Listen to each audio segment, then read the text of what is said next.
So just how much of a book nerd are you? Let's find out.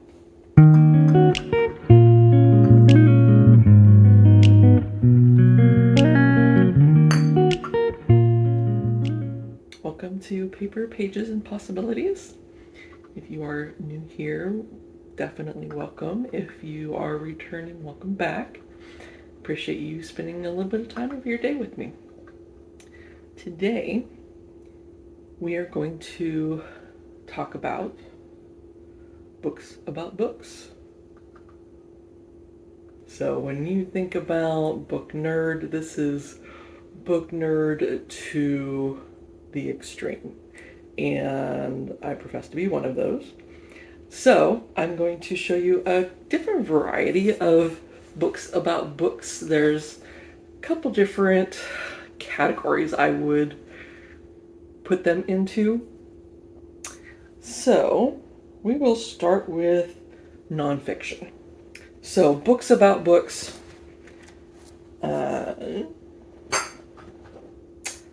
First and foremost, this is probably my introduction to books about books.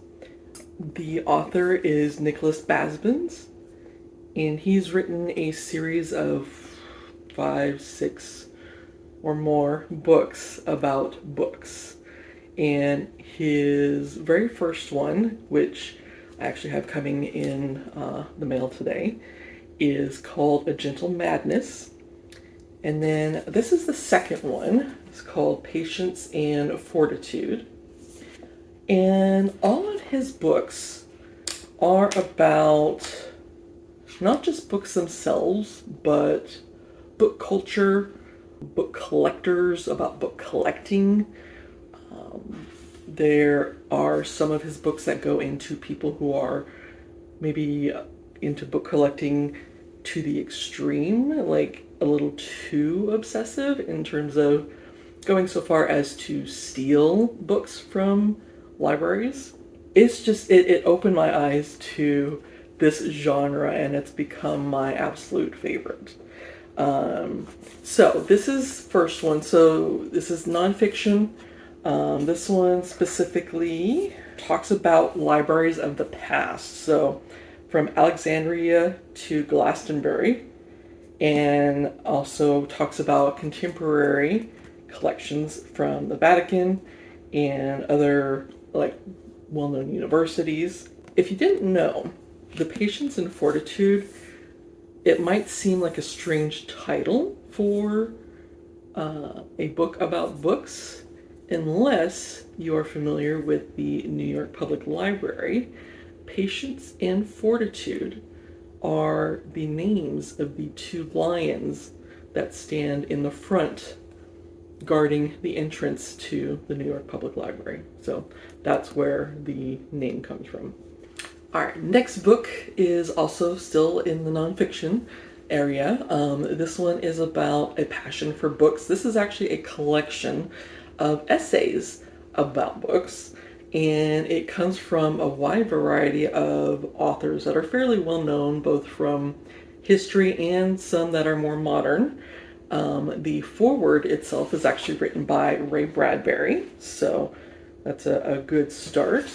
And then some of the other authors that are in here, of course, Nicholas Basbins, that I've already talked about, Umberto Eco, Philip Roth is one of the more current names, John Updike, and then there are a few more older ones, John Milton, Gustav Flaubert, hope I pronounced that right, and then Susan Sontag. She's a more current author.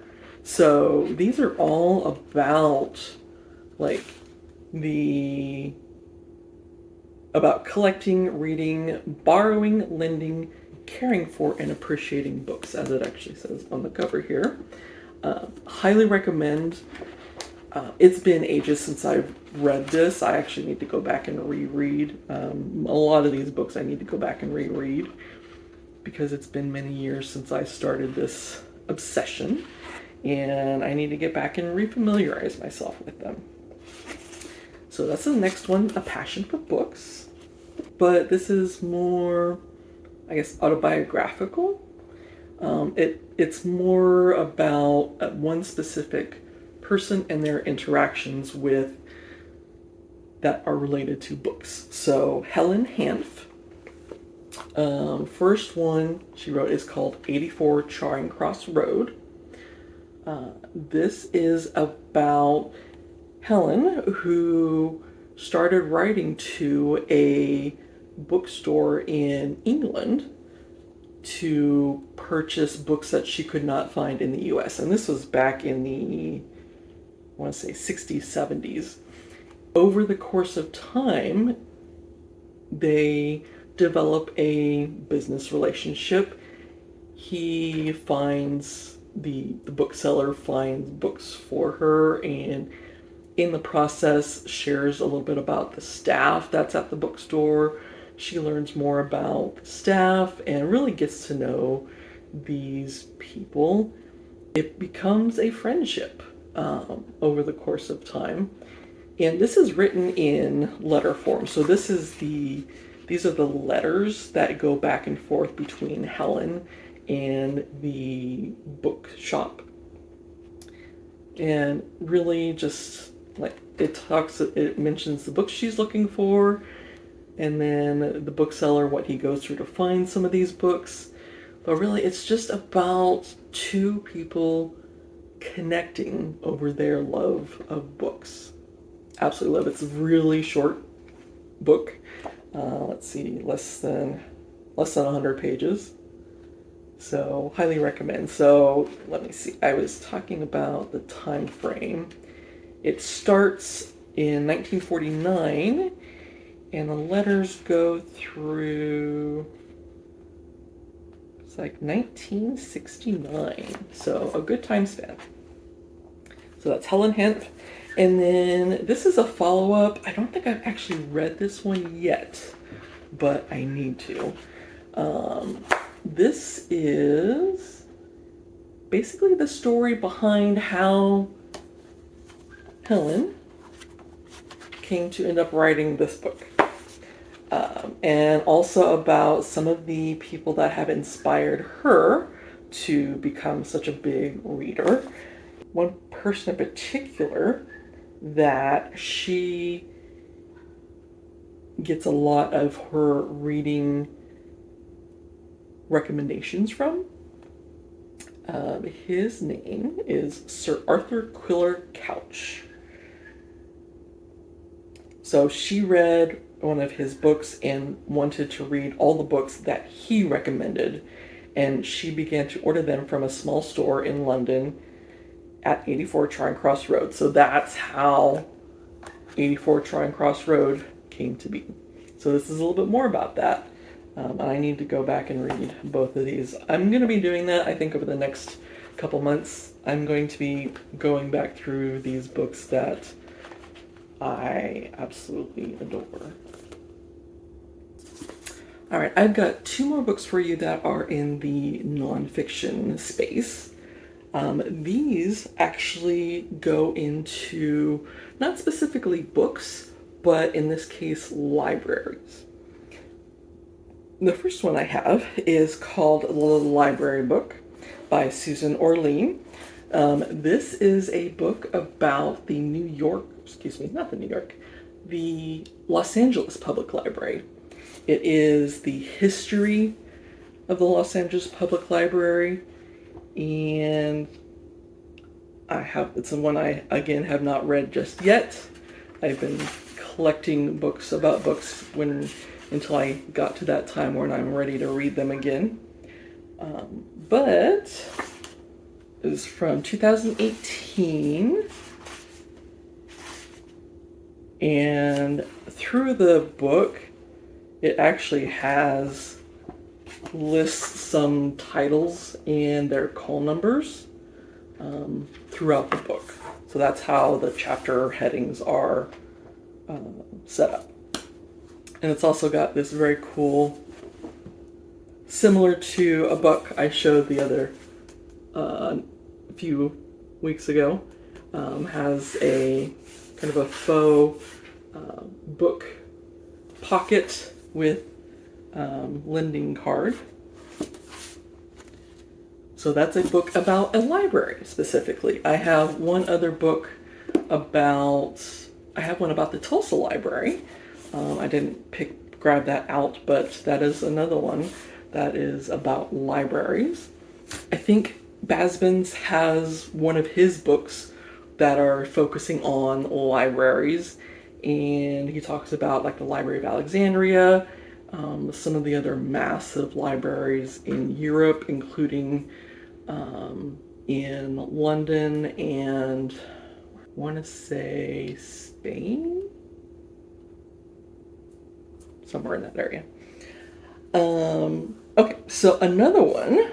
This is also has to do with libraries. This is called In the Stacks. This is actually a collection of short stories about libraries and librarians.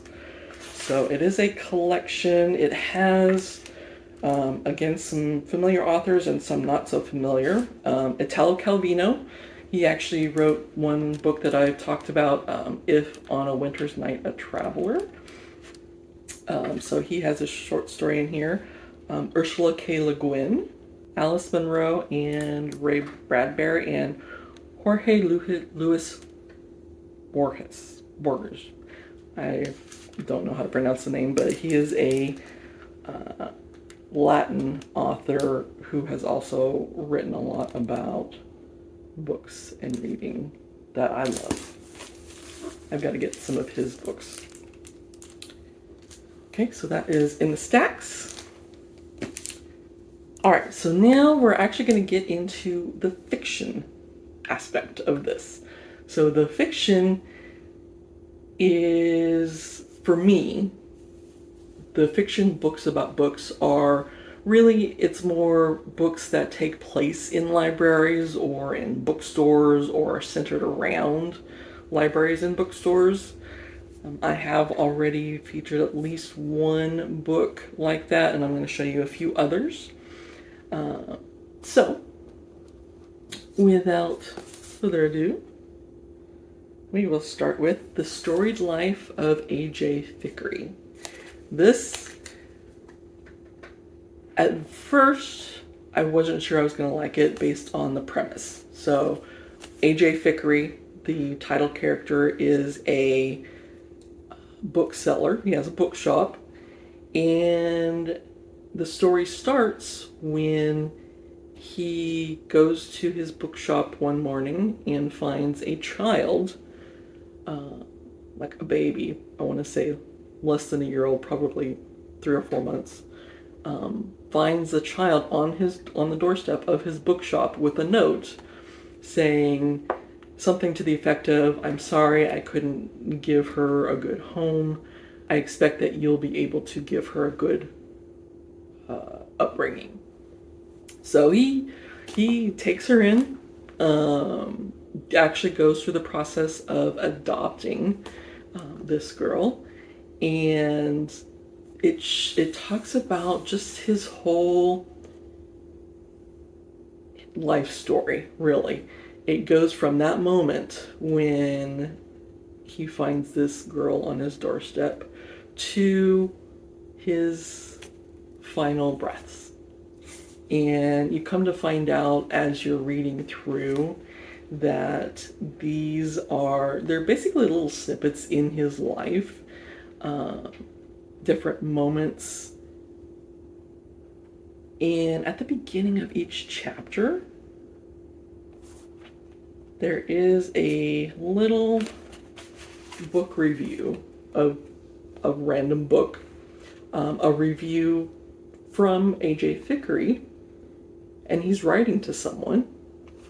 And it took me maybe halfway through the book before I realized he's writing these book reviews to his adopted daughter for her to go back and look at, get recommendations after he's passed. So it ends like, this is a very bittersweet book, but I'm very glad that I read it. I would highly recommend this book. So, The Storied Life of A.J. Thickery by Gabrielle Zevin. Next fiction book, I believe this one I have not read yet, but it is titled The Little Paris Bookshop by Nina George. And let's see here. I think this will be the last one I talk about for today, but there is a huge library of books available out there that talk about books, about book collecting, book culture, libraries, bookstores. It's a very cozy world to be in, and I love the coziness, love kind of interacting through books with other people who enjoy that type of setting and enjoy reading. This last one is called the Guernsey Literary and Potato Peel Pie Society by Mary Ann Schaefer and Annie Barrows. So I read this, again, this is another one I've read many years ago, and I do need to reread. And this is about a writer gets a letter from someone at a literary, the society mentioned in the title, and she develops a relationship. It's very similar to the Helen Hant 84 Charing Cross Road, but this time it is between an author and a book club that is on an island, and this is during the German occupation. It starts out writing letters back and forth, just like Helen Hant did, but then it progresses to the author actually going to visit this town on this island and really developing the relationships with the people that live in the town. It takes place in 1946. And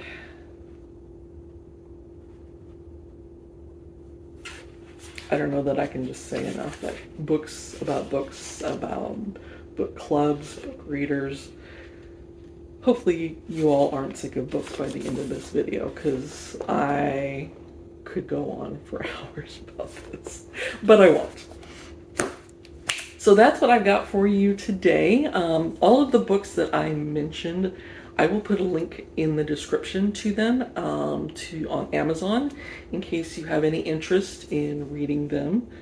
If you do read any of those, I would love to hear about it. Love to hear what you think.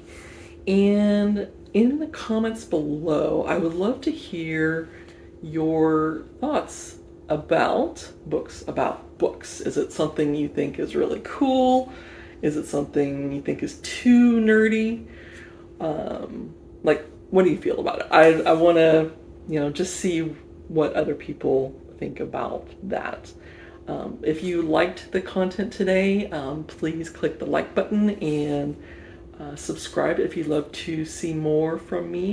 I will continue talking about books that I have read and love. And next week, I plan to do a video about the book lover's best kept secret. If you want to find out what that is, I'll catch you next week. Take care.